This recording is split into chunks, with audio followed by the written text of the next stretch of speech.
Merci à tous et donc bienvenue à toutes et tous qui nous avaient rejoints pour cet événement. Cet événement porté par le Centre évangélique, ses partenaires et entre autres le CNEF s'inscrit tout à fait dans la mission d'animation du CNEF qu'il s'est donnée en vue de favoriser ensemble l'annonce de l'Évangile. Cette proclamation de l'Évangile passe inévitablement par l'amour de notre prochain, un des deux piliers de l'alliance qui nous relie à Dieu. Le contexte actuel, et ça a déjà été dit, le contexte actuel de vie a contraint l'équipe organisatrice à revoir l'organisation de l'événement. Et nous voici donc rassemblés pour 2 journées sur la toile.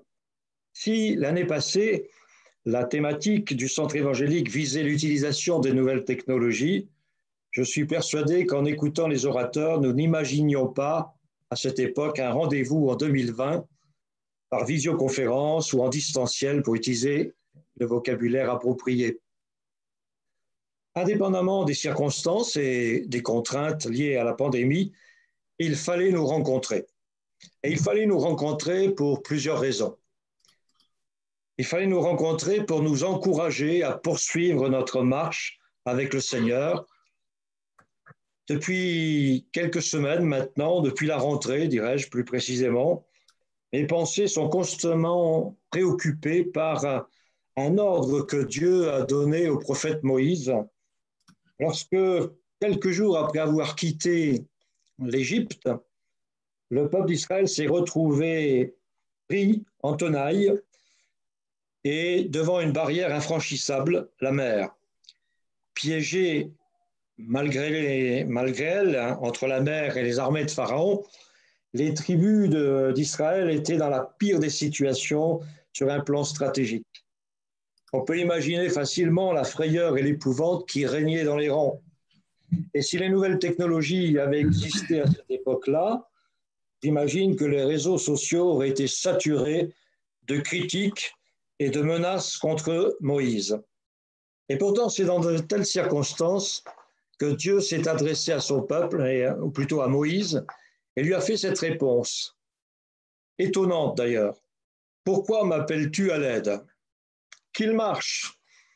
En lisant cette réponse, j'ai toujours l'impression que Dieu n'était pas au courant de la situation périlleuse dans laquelle se trouvait son peuple, un peuple à qui il avait promis la libération et la délivrance. Sa réponse se réduit à ces mots, qu'il marche. Dans le Nouveau Testament, les derniers propos du Christ rapportés par Matthieu sont « Allez donc, faites de toutes les nations des disciples ». Et il n'a pas ajouté « quand cela vous sera possible ». Non.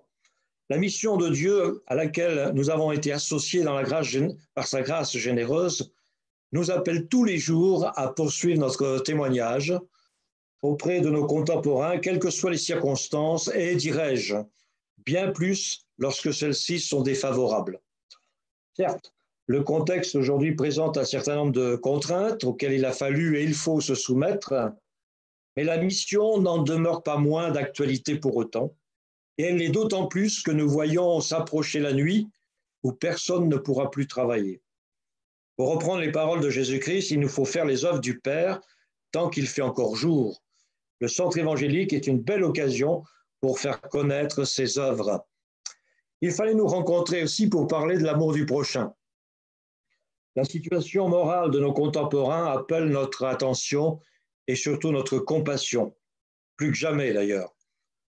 Pendant qu'on essaie d'aseptiser la société française de tout fait religieux, le vide que laisse l'athéisme et l'agnosticisme génère chez un nombre croissant de personnes une solitude angoissante qui s'apparente aujourd'hui à une vraie pandémie tant le mal est répandu. Cela se traduit par un mal-être qui inquiète sérieusement les autorités de notre pays. Une société sans Dieu abandonne inévitablement l'humanité à elle-même, sans origine et sans perspective. Les réseaux sociaux qui devraient nous rapprocher nous laissent seuls face à nous-mêmes une fois le smartphone éteint. Et beaucoup se retrouvent aujourd'hui dans les mots de Jean-Jacques Goldman. Je marche tout seul, comme un bateau dérive, sans but, sans mobile. Je marche tout seul dans la ville, tout seul et anonyme. Notre prochain a besoin de notre amour, de cet amour que Dieu verse dans nos cœurs par son esprit, un amour qui ne fait aucune différence, plus attentif aux personnes qu'à leurs actes. Le programme du Centre évangélique de cette année a pour but de nous sensibiliser sur cette question et nous offre par sa richesse, tout un éventail de réflexions et d'actions possibles. Il fallait nous rencontrer pour essayer ensemble d'appréhender cet amour que nous devons faire rayonner de la manière la plus pertinente possible auprès de tous ceux que nous côtoyons. Il fallait nous rencontrer parce que nous en avons besoin pour consolider nos liens, pour consolider l'unité de l'Église, que le Christ a vivement désirée d'ailleurs et pour laquelle il a prié. Quelle que soit l'image utilisée pour décrire l'Église de Christ, qu'il s'agisse de celle du temple ou qu'il s'agisse de celle du corps, l'idée d'un lien fort entre toutes les parties de l'assemblage pour faire face aux hostilités de l'actualité revient souvent. La vision du CNEF s'appuie sur une volonté clairement exprimée de favoriser ensemble l'annonce de l'Évangile. Si ce témoignage évangélique a besoin de s'exprimer dans la diversité, car c'est là la signature de Dieu, il requiert dans le même temps de la cohérence et une vraie unité afin d'être mieux entendu, mieux compris et reçu plus favorablement. Un message brouillé ne peut qu'apporter de la confusion et si pertinent soit-il, il ne peut être pris au sérieux tant sa qualité peut se trouver altérée par une disparité incompréhensible. La meilleure façon de travailler l'unité et de la consolider consiste à se retrouver, comme nous le faisons dans ces 2 journées, allant devant les uns des autres, échangeant nos expériences, partageant nos questions, nos idées, nos espérances et nos joies. Il fallait nous rencontrer pour nous informer des différentes actions et œuvres de l'Église de Christ, qui témoignent manifestement de la vérité révélée. Le Centre évangélique offre une magnifique occasion d'entendre, d'écouter, de découvrir, d'apprendre des autres. Et cette diversité qui témoigne de la créativité évangélique dans l'expression de l'amour du prochain et de l'effervescence spirituelle de l'Église mérite d'être largement connue par chacun d'entre nous. Cette diversité peut, et nous le souhaitons vivement, devenir pour plusieurs inspirante dans la prière, mais aussi dans notre témoignage local. En effet, aimer son prochain peut se décliner de tant de manières diverses, par des gestes simples au quotidien, une salutation bienveillante, une visite chez notre voisin, mais aussi par la mise en place d'actions plus spécifiques de bienfaisance et de secours caritatifs. Et enfin, il fallait nous rencontrer parce que depuis 10 ans, le CNEF travaille à créer des relations entre les dénominations évangéliques.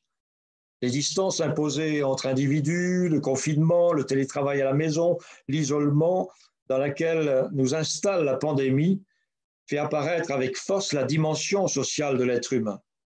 Ce besoin de relation est aussi vivement ressenti entre chrétiens qui partagent la même foi et la même espérance. Ils éprouvent le besoin de se retrouver. L'auteur du psaume 133 affirme qu'il y a du plaisir et du bonheur pour des frères d'être ensemble et il ajoute que c'est là que se trouve une vraie bénédiction divine, enrichissante et vivifiante, et même en différence, je le crois. Les permanents du CNEF ont activement participé à cet effort tout au long de l'année 2020, au travers de nombreux communiqués informant le plus possible ses membres sur les dispositions gouvernementales et dispensant un grand nombre de conseils dont beaucoup ont salué la pertinence et l'utilité, et je les en remercie. En terminant mon propos, j'ajouterai juste un dernier mot. Lors de mon discours à l'Assemblée plénière de juin 2019, je comparais le CNEF à un bateau qui avait été mis à l'eau avec succès. Il poursuit aujourd'hui sa course vers le large, par la parole de Dieu, à savoir la mission de Dieu. Jésus disait, comme le Père m'a envoyé, je vous envoie. Durant ces 2 jours, vous pourrez découvrir les divers ponts du navire et rencontrer les équipages, chacun au poste auquel il a été appelé par le Seigneur. Ils sont tous engagés dans une même vision collective et tous animés d'une qui les unit et les motive. Je vous souhaite 2 belles et riches journées en web binaire.